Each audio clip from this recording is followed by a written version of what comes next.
Një ditë pas arrestimit të 3 grabitësve të filialit të një banke në zonën e ish-bllokut në kryeqytet, prokuroria bëri me dije se Robert Kullën, Alan Babamaton e Roland Litini tradhtuan gjurmët e gishtërinjve. Policia e Tiranës në bashkëpunim me prokurorinë mundën që nëpërmjet gjurmëve të Roland Litit të zbardhnin përfshirjen e 3 të rinjve në këtë krim.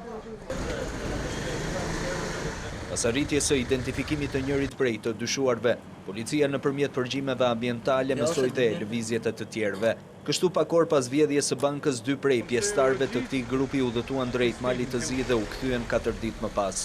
Pas informacioneve të siguruara nga Mali i Zi, prokuroria mësoi se gjatë qëndrimit atje të rinjt kishin shpenzuar shumë të mëdha parash. Gjatë operacionit të koduar depërtimi, njërit prej të dyshuarve ju sekuestruan dhe rreth 40.000 euro. 3 të arrestuarit nuk janë emra të panjohur për policinë e Tiranës, pasi dhe më parë ata kanë qenë të përfshirë në krime, Kulla për rrëmbime pengmarrje, ndërsa Liti për vjedhje.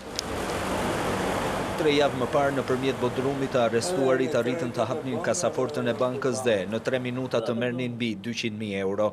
Veç arrestimit të tyre, prokuroria ka marrë në pyetje edhe një pjesë të stafit të bankës, pas dyshimeve se ka një bashkëpunëtor i cili ka siguruar informacion mbi planimetrinë e godinës dhe vendodhjen e kasafortës.